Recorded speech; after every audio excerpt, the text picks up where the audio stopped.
नमः हरे हराये नमः।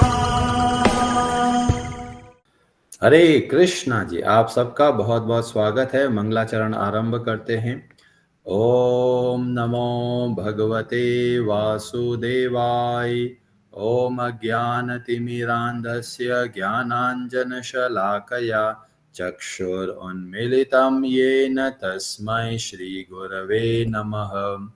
नमः ओम विष्णुपादाय कृष्णपृष्ठाय भूतले श्रीमते भक्ति वेदांत स्वामिनिति नामिने।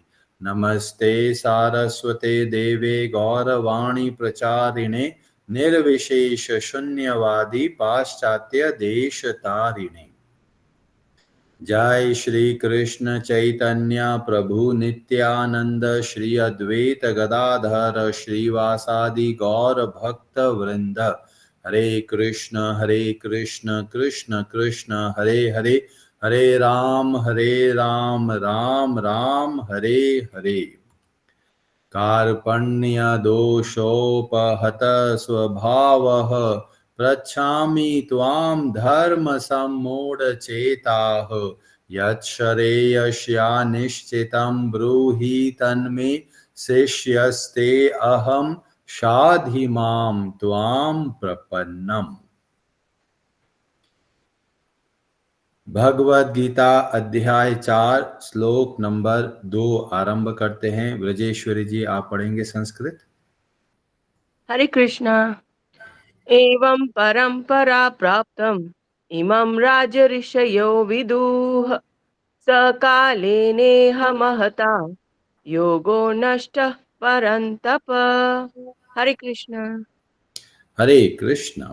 एवं इस प्रकार परंपरा गुरु परंपरा से प्राप्त इमं इस विज्ञान को राज ऋषयः साधु राजाओं ने विदुह जाना। सह वह ज्ञान कालेन कालक्रम में यह इस संसार में महता महान योगः परमेश्वर के साथ अपने संबंध का विज्ञान योग विद्या नष्टः छिन्न भिन्न हो गया।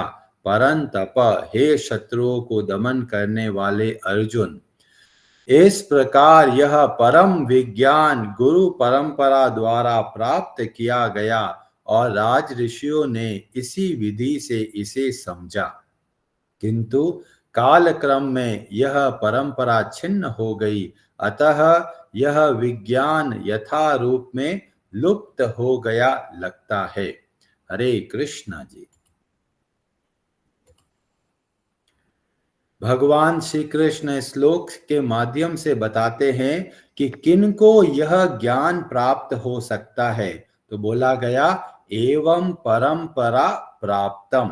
तो ये बहुत जरूरी है कि हमें गुरु के अंतर्गत रहकर शिक्षा लेनी है, जिसके द्वारा हम भगवत गीता को सही रूप से समझ सके। और हमने पिछले सेशन में बताया था, किसी को भी गुरु नहीं मानना है।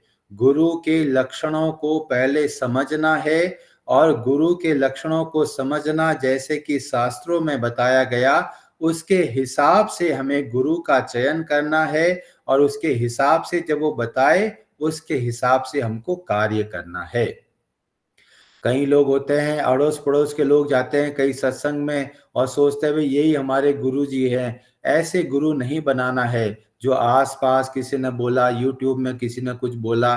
पहले हमको ये बहुत जरूरी है कि गुरु एक परंपरा के अंतर्गत आना चाहिए। और हमने 4 परंपराओं के बारे में बताया और हमने बताया कि गुरु का मुख्य लक्षण क्या है कि वह हमें भगवान श्री हरि की भक्ति को सिखाए। अगर वह नहीं सिखाते तो वास्तव में वो गुरु नहीं है, क्योंकि गुरु को शास्त्रों में एक वैद्य बताया गया है, एक डॉक्टर बताया गया है। जैसे हम लोग प्रार्थना करते हैं, ओम अज्ञान तिमिरांधस्य ज्ञानांजन शलाकया। जैसे कोई व्यक्ति अगर अंधा हो जाता है तो उसके ऊपर कुछ चिकित्सा करते हैं, आयुर्वेद उसको एक विशेष टेक्निक बोलते हैं, जिसके द्वारा आंखों की रोशनी वापस आ जाती है। और इसी तरह से हमें बताया गया कि गुरु एक डॉक्टर की तरह है, और हम लोग कैसे हैं, अज्ञान के अंधकार में हैं। हमें पता नहीं चलता कि हम कौन है और हम इस संसार में क्यों आए हैं। और जो गुरु का क्या दायित्व है कि वो हमारी आंखों की रोशनी हमको वापस दे शल्य चिकित्सा के द्वारा, ताकि हम पता कर पाए हम वास्तव में भगवान के सनातन अंश है। तो गुरु की योग्यता बहुत बहुत ध्यान रखने वाली है। ऐसे ही किसी को भी गुरु नहीं बनाना है। और जब यहाँ पर बताया गया परंपरा, तो बहुत तरह के जो गुरु खुद के अपने आप को गुरु बना दिए हैं, उनसे हमको बचना चाहिए। और आज का जो टॉपिक है वह है राज ऋषय। हम लोग सोचते हैं कि राजा, राजा का मतलब है बहुत ही ठाट बाट है, ऐश्वर्य है, संपत्ति है, और बहुत आराम से ऐशो आराम से रहते हैं। और जब हम कोई ऋषि के बारे में सोचते हैं तो हमें सोचते हैं कुटिया बना के रहते होंगे, बहुत दुबले पतले होंगे, दाढ़ी बड़ी होगी। तो ये साधु के बारे में बताया गया। पर यहाँ पर भगवान ने एक बहुत अद्भुत शब्द का प्रयोग किया, राज ऋषि। अभी राज ऋषि कौन होते हैं? राज ऋषि वह होते हैं जो बाहर से राजा की तरह लगते हैं और अंदर से मन से कैसे होते हैं? एक ऋषि की तरह होते हैं, बिल्कुल निरासक्त, बिना किसी आसक्ति के वो क्या करते हैं? पूरी प्रजा का पालन करते हैं। तो यही वास्तविक तरीका है समाज को सुधारने का। तो जो समाज के नेता है, राजनेता है, मंत्री है, मुख्यमंत्री है, प्रधानमंत्री है, उन सबको चाहिए कि कैसे कार्य करना है? राज ऋषि की तरह। राज ऋषि कैसे बनते हैं? जब वह व्यक्ति सोचता है ये सारी संपत्ति भगवान की है और मैं एक भगवान का सेवक हूं, और भगवान के सेवक होने के नाते मेरा यह दायित्व है कि जो प्रजा है उसका कल्याण कैसे मैं करूं, इस बात का मुझको ध्यान रखना है। और इस तरीके से श्रेष्ठ राजा हुए, उन्होंने अपनी प्रजा को एक पुत्र की तरह लालन पालन किया। जो कालिदास जी हुए, उन्होंने एक ग्रंथ लिखा जिसका नाम था रघुवंश, और उन्होंने बताया कि किस तरह के रघुवंश के राजा हुआ करते थे।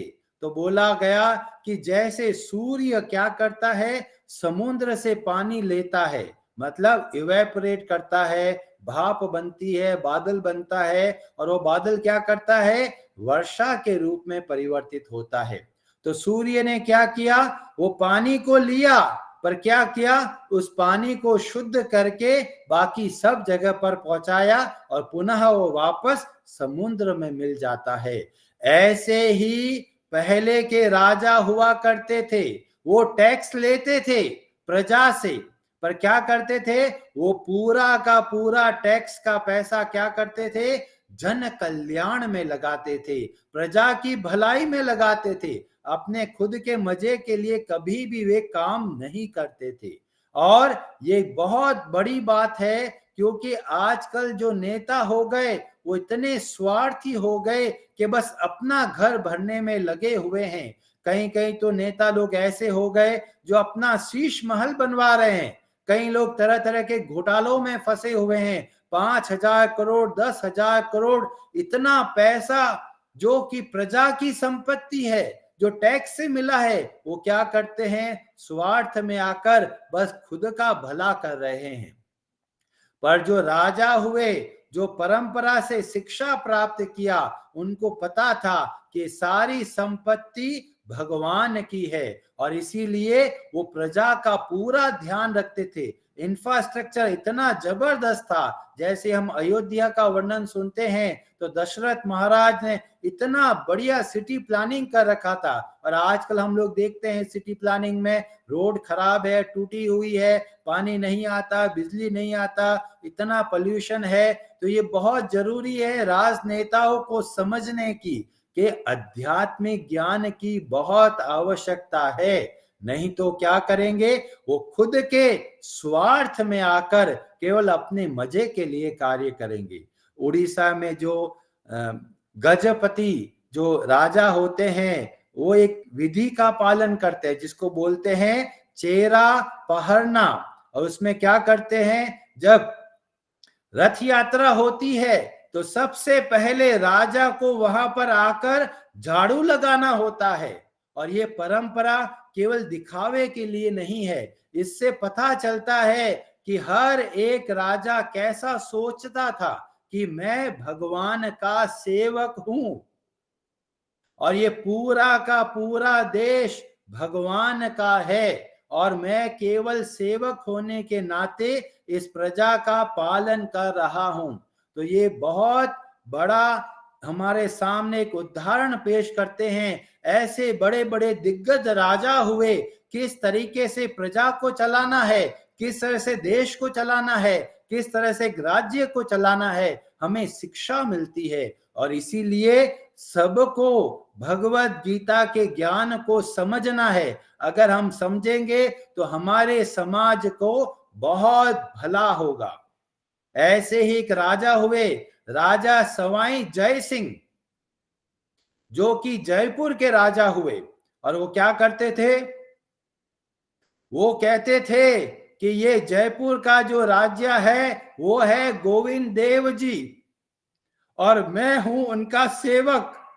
और वो कैसे कार्य करते थे, अपनी एक मोहर थी और मोहर के ऊपर लिखवाया था श्री गोविंद देव चरण और सवाई जय सिंह शरण। तो इस तरह से राजाओं का मनोभाव था कि मैं भगवान का सेवक हूं और इस सेवा की दृष्टि से वो राज्य को चलाते थे। इसीलिए हम देखते हैं कि हमारे जो प्राचीन मंदिर है उसमें इतना धन कहां से आया, क्योंकि राजा कभी भी ये नहीं सोचता था ये मेरा धन है, वो सब का सब भगवान के चरणों में अर्पित करते थे। तो आप चाहे जगन्नाथपुरी के राजकोष का वर्ड देखिए या फिर अनंत पद्मनाभ स्वामी मंदिर के देखिए, तो राजा सदैव यही भाव रखता था, मैं भगवान का सेवक हूं। और अगर यह भाव अगर आज के मंत्रियों में आ जाए तो वास्तव में हमारे समाज का कितना भला होगा। लोग इतना टैक्स देते हैं पर वो टैक्स का दुरुपयोग हो जाता है, पैसा बहुत आता है गवर्नमेंट के पास पर वो सब स्वार्थ में चला जाता है, करप्शन में चला जाता है। और अगर ऐसे लोग जो पावर में है अगर उन धन का सही सदुपयोग करे तो हमारा इंफ्रास्ट्रक्चर, हमारा खान पान, हमारा वातावरण सब कुछ बहुत अच्छा हो सकता है। ऐसे ही राजा देखते हैं कि चोला जो राजा थे, पांड्या डायनेस्टी के राजा हुए, उन सब ने समझा कि ये भगवान की संपत्ति है और इस तरीके से उन्होंने अच्छे से राज्य चलाया। ऐसे ही एक राजा हुए कुलशेखर आलवार, इतने दिग्गज भगवान के भक्त और पूरी प्रजा को एक बेटे की तरह संभाल के रखा, सुरक्षा करना कि भाई कैसे बच्चे का लालन पालन हो, बहुत अच्छा वातावरण दिया ताकि उनके घर के अंदर, उनके समाज के अंदर सभी लोग बहुत अच्छे तरीके से रहे। और हमारा एक उपनिषद है जिसका नाम है छांदोग्य उपनिषद, उसमें 5वां अध्याय का जो 11वां खंड है उसके श्लोक नंबर 5 में एक अद्भुत बात देखने को मिलती है। बहुत सारे ऋषि जाते हैं एक राजा के पास जिसका नाम होता है महाराज अश्वपति, और अश्वपति बोलते हैं, क्या बोलते हैं, न में स्तेनो, मेरे राज्य में कोई भी चोर नहीं है। तो अगर चोर है हमारे समाज में तो राजा के ऊपर बहुत बड़ी जिम्मेदारी है कि वो सही तरीके से कार्य नहीं करता। अगर राजनेता और मंत्री बहुत अच्छे तरीके से कार्य करे तो कहीं पर भी करप्शन होने की संभावना ही नहीं, पर अगर जो नेता है वो अगर करप्ट हो जाए तो पूरा का पूरा प्रणाली ही करप्ट हो जाती है। तो यहाँ पर राजा अश्वपति बोलते हैं कि मैं खुद धर्म का आचरण करता हूं और इसीलिए मेरी प्रजा भी धर्म का आचरण करती है और इसीलिए मेरे पूरे राज्य में कोई भी चोर नहीं है, कोई भी ऐसा व्यक्ति नहीं है जो नशा करता है और कोई भी ऐसा व्यक्ति नहीं है जो अज्ञानी है। तो इस तरीके से हमको पता चलता है राजनेताओं के ऊपर बहुत बड़ी जिम्मेदारी है और अगर ये भगवत गीता के ज्ञान को समझते हैं तो उनके अंदर सेवा का भाव आता है। और आजकल हम देखते हैं कि जो हमारे प्रधानमंत्री जी हैं, हमारे जो मुख्यमंत्री जी हैं उत्तर प्रदेश के, कितने अच्छे से सेवा के भाव से समाज का कार्य करते हैं और हम देखते हैं कितना परिवर्तन हुआ है। ऐसे ही हर एक नेताओं को चाहिए कि वो सेवा के भाव को समझे और इस तरीके से हमारे समाज के कल्याण में भागीदार बने। तो हम क्या कर सकते हैं? तो हमारे ऊपर दो जिम्मेदारी है। पहले हमको खुद को इस बात का ध्यान रखना है कि हम भी परिवार के लीडर हैं, तो हमको भी धर्म के हिसाब से जीवन को चलाना है, भगवत गीता के सिद्धांतों के हिसाब से जीवन को चलाना है, सेवा के भाव से जीवन को चलाना है ताकि परिवार के सदस्यों को प्रेरणा मिले। और दूसरा, उससे भी अधिक महत्वपूर्ण है, पॉलिटिक्स में हिस्सा लीजिए। लोग सोचते हैं पॉलिटिक्स तो बेकार है जी, हम तो उस पर जुड़ना नहीं चाहते, पर ये पॉलिटिक्स ऐसा है जो समाज के अंदर तरह तरह के नियमों को लेके आती है, तरह तरह की पॉलिसी बनती है। इसीलिए हर एक व्यक्ति को पॉलिटिक्स में जागरूक होना जरूरी है और सही नेताओं को वोट देना है। ऐसा नहीं स्वार्थ में कोई दे रहा मैं आपको 1000 रुपया दे दूंगा, कोई बोलता है मैं 2000 रुपया दे दूंगा, ऐसे अपने स्वार्थ में आकर गलत नेता को नहीं चयन करना है। ऐसा नेता जो सेवा का भाव रखता है उनको आप वोट दीजिए, उनको आप आगे लेके आइए ताकि हमारा भी भला हो और समाज का भी भला हो। हरे कृष्णा जी, आप सबका बहुत बहुत धन्यवाद। आप में से किसी का कोई प्रश्न हो तो आप अपना हाथ खड़ा कर सकते हैं। आज की कथा से आपको क्या शिक्षा मिली उसके बारे में अगर कुछ बताना चाहे तो आप बता सकते हैं।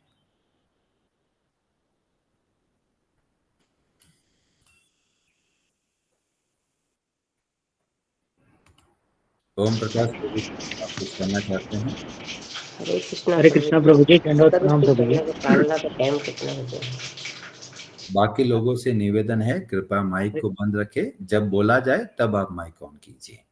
ओम प्रकाश। हरे कृष्णा प्रभु जी, दंडवत प्रणाम प्रभु जी। बोल रहे थे प्रभु जी कि इतना सब कुछ सुधार लाने के लिए तो मॉडर्न एजुकेशन में भगवत गीता को ऐड करना बहुत जरूरी है प्रभु जी, हाँ, लेकिन ये शायद संभव बहुत बहुत मुश्किल लग रहा है।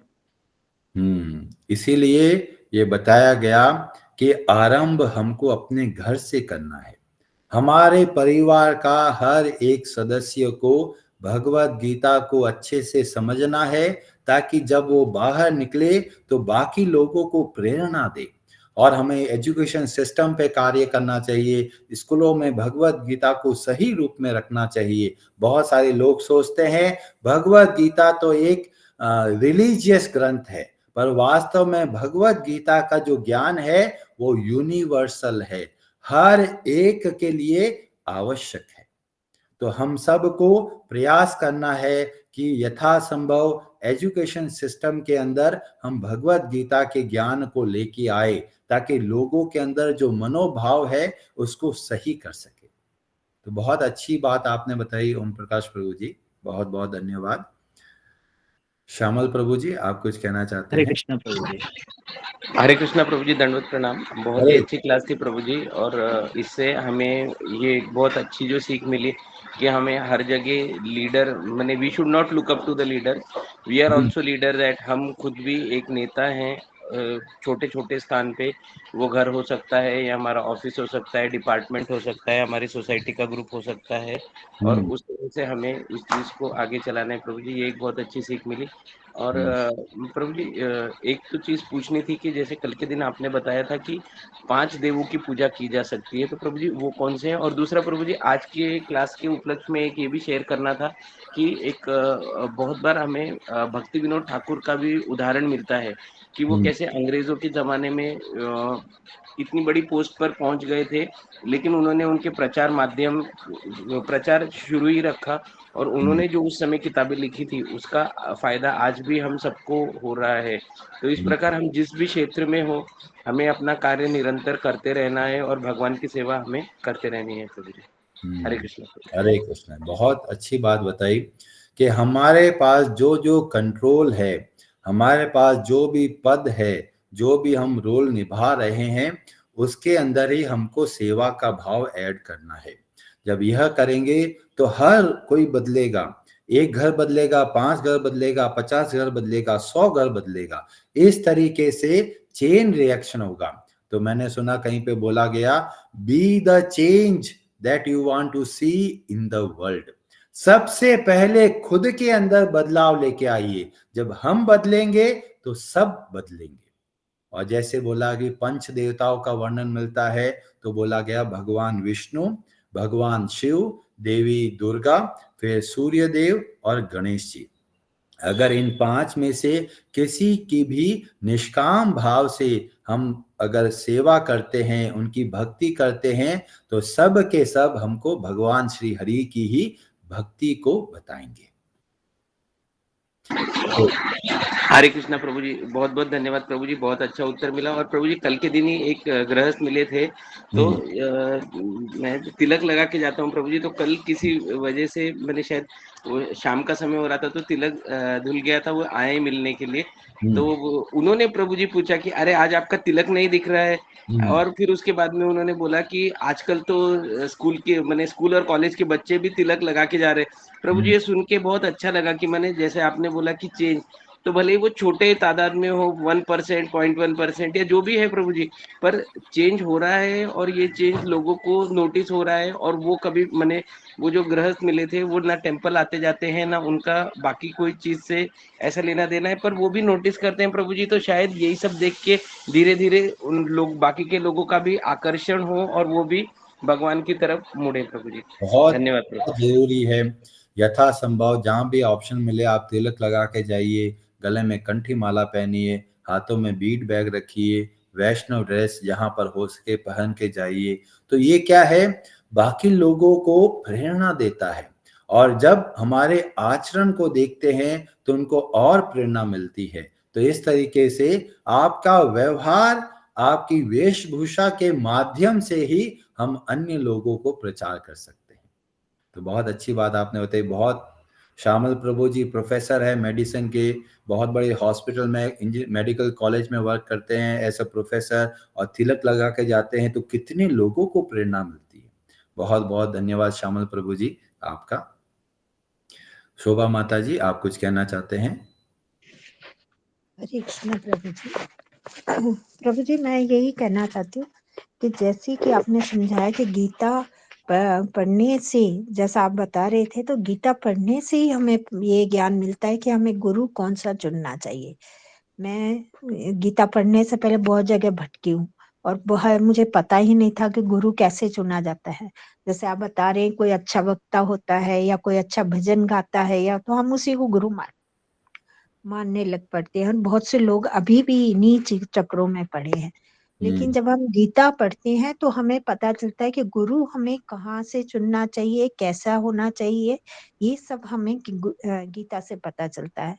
और इसीलिए मैं कोशिश करती हूँ कि मेरे जितने भी संपर्क में हैं उन्हें मैं गीता बांट सकूं, उन्हें दे सकूं और उन्हें बता सकूं कि गुरु चुनना कैसे चाहिए। तो ये मुझे गीता से और आपकी समझाने से मुझे ये बहुत प्रेरणा मिलती है इस बात से, और ये सब समझ आता है कि कैसे गुरु का चुनाव करना चाहिए। धन्यवाद प्रभु जी, आपका बहुत बहुत बहुत धन्यवाद। धन्यवाद माता जी बताने के लिए। आजकल क्या होता है कि कोई किसी गुरु से कुछ बोला और मेरा कोई अटका हुआ काम पूरा हो गया तो उसको गुरु बना दिया। इच्छाएं पूरी करने वाला वास्तव में गुरु नहीं होंगे। ये बहुत जरूरी है। जो लोग सोचते हैं जी हम तो बीमार थे, बाबा जी ने भस्म खिला दिया, हम सही हो गए, तो हम तो उनको गुरु मान लिया। हमारी इच्छाएं पूरी होती जा रही है और हम और संसार में फंसते चले जा रहे हैं। ऐसे ही कहीं पर मन्नत मांग के आ जाते हैं, मन्नत पूरी हो गई तो हम सोचते हैं भाई ये जो पूजा करना जरूरी है, इन्होंने हमारी बात सुनी है और इनकी वजह से हमको लाभ मिला है। तो भगवत गीता पहले से ही हमको मजबूत बना देती है, लाभ भी आएगा, हानि भी आएगा, दोनों के दोनों परिस्थितियों में हमको स्थिर रहना है। पर जब हम कामनाओं के अधीन हो जाते हैं तो हम सही तरीके से गुरु का चयन नहीं कर पाते। इसीलिए ये बहुत आवश्यक है कि शास्त्रों के हिसाब से और जो हमको भगवान श्री हरि की भक्ति करना सिखाए तो वो वास्तव में हमारे सच्चे गुरु है। क्योंकि जो चैतन्य चरितामृत है उसमें बताया गया, ब्रह्मांड भ्रमिते कोनो भाग्यवान जीव, गुरु कृष्ण प्रसादे पाए भक्ति लता बीज। चाहे कितना भी फायदा हो जाए, प्रॉफिट मिल रहा है व्यापार में, तो हमारे भाग्य का उदय नहीं हुआ है, अभी हम भाग्यशाली नहीं बने हैं। भाग्यशाली कब बनते हैं? जब गुरु और कृष्ण की कृपा से हम भक्ति करना शुरू करते हैं। वही वास्तव में हमारा सौभाग्य है, वही हम लोग उस समय भाग्यशाली कहलाते हैं। इसीलिए बहुत जरूरी है आप ऐसे गुरु से शिक्षा लीजिए जो आपकी भक्ति करना सिखाए, खुद भी भक्ति करे। ऐसा नहीं केवल बोलते हैं, खुद का भी आचरण भक्तिमय होना चाहिए। और जब वो दूसरों को भी भक्ति की शिक्षा देते हैं तो ऐसी शिक्षा काम करती है। बहुत बहुत धन्यवाद बताने के लिए। रूपा सिन्हा माता जी, आप कुछ कहना चाहते हैं? हरे कृष्णा प्रभु जी, दंडवत प्रणाम। हरे कृष्णा जी। प्रभु जी, अज्ञानता बस जो पहले से गुरु बना रखा है, जिन्हें पहले मालूम नहीं था, वो अब क्या करें?